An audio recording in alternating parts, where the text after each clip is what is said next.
judge to know that I would be the last person in this town to say a word against anyone. But the night they ran their automobile into my house, Joan Ferry was as naked as a jaybird. What is going on here?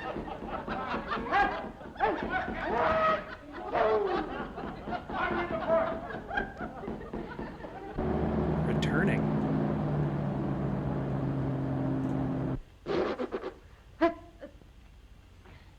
Where we lost. Excuse me, George.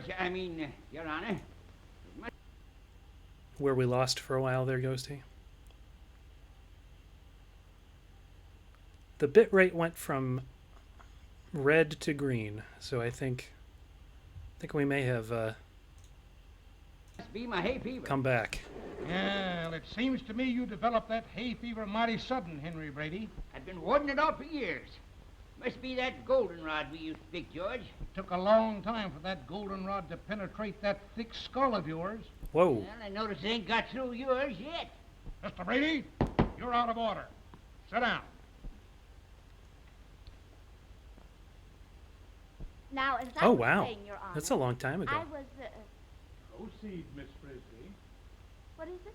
I said Are we proceed. married? Oh, yes. Now, let me see, where was I? Oh, yes. About the time Joan Berry stayed out all night. Some people said she was innocent. But I always say, where there's smoke, there's fire. Oh, you do you? Ooh. Henry Brady, one more irregularity and I'll fine you for contempt of court. Now, if you have any evidence you wish to present pertaining to this case under consideration, you will be heard. Now, Judge, Your Honor, with your permission. All right, proceed. You'll be seated, Henrietta. Just for a moment, please. Things are no different than, Well, get to the evidence you wish to present. well, I will if you'll stop interrupting me. You proceed or sit down.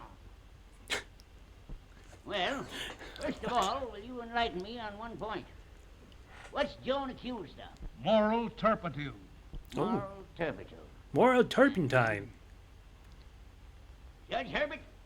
The where morals were are you turpid. on the night of June 6, 1908. That's beside the point. No, it ain't. And I'll tell you where you was. You was locked up all night with a young lady in Henry Huppersheimer's barn. You said it was an accident. And so did you, Henrietta.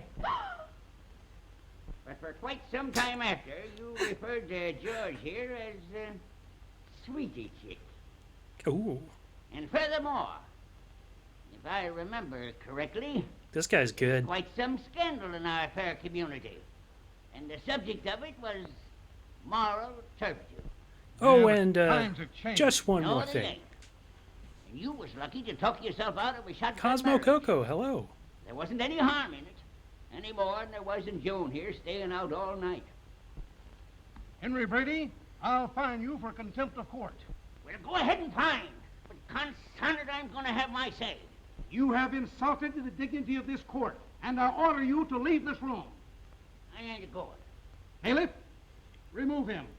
You will This be is sorry getting for this. pretty involved for a marijuana movie. Whoa. I'll fine you He took my $25 nose. for contempt of court. You can't find me. Well, I did, didn't I? For You the can't last fire time. me, I Take him quit. out of here, Bailey.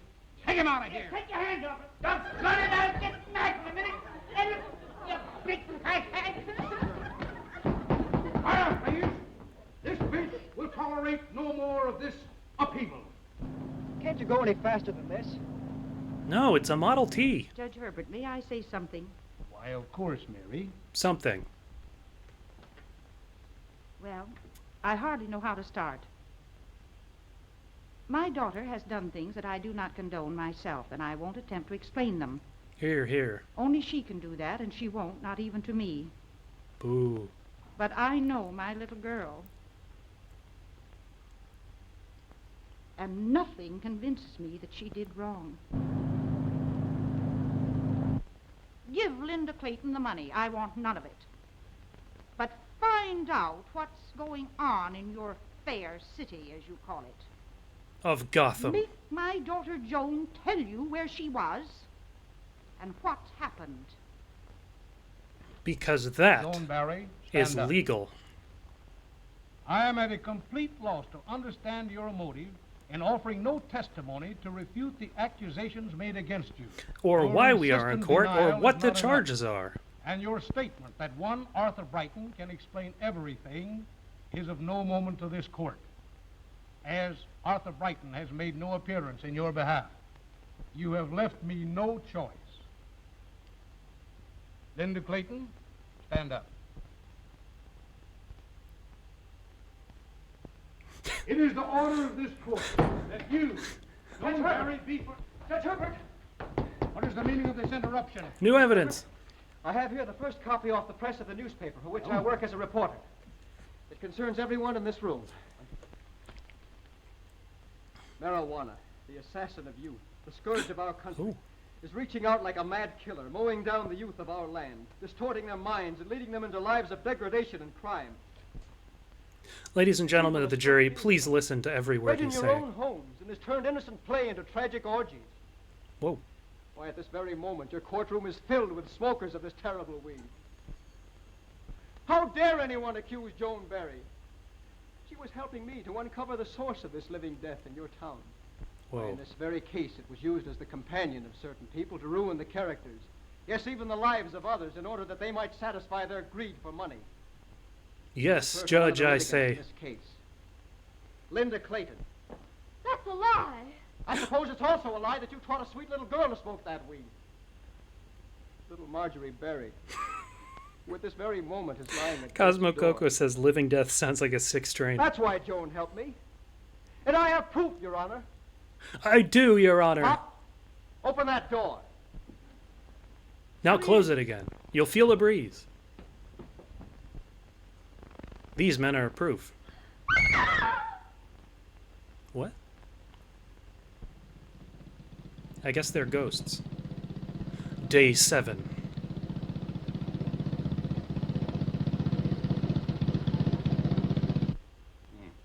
Chocolate? Yeah, needs more flip.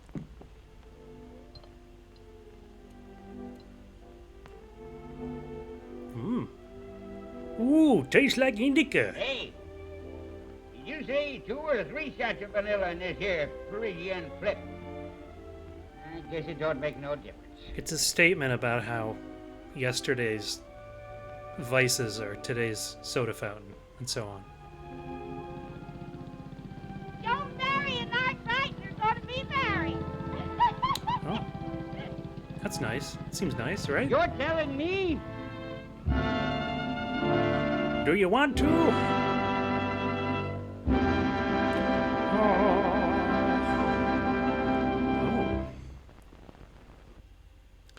Well, that was we made it. That was a strange mix of PSA and an unexpected amount of story. Looks like we're unstable again. So hopefully you're still reading me. But yeah, that certainly was a nugget. I hope that it really kicks off a wonderful weekend for all of us. I think it's always nice to start it on a low note, so then you can launch your weekend really high. So that's why we pick the movies we do. Yeah, thank you all for being part of this and bearing witness to our own viewing of this film. And also, shout out to Twitch's Auto Reconnect feature, so that I don't even need to know that whether or not we're live.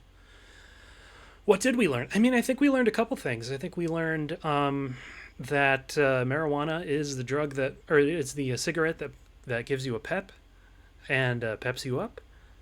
We also learned that there's some kind of other mystery drug that makes you unaware whether or not you're married, and that's a really scary one. I'm almost glad that you all didn't see some of those scenes that I saw that are going to be in my memory forever.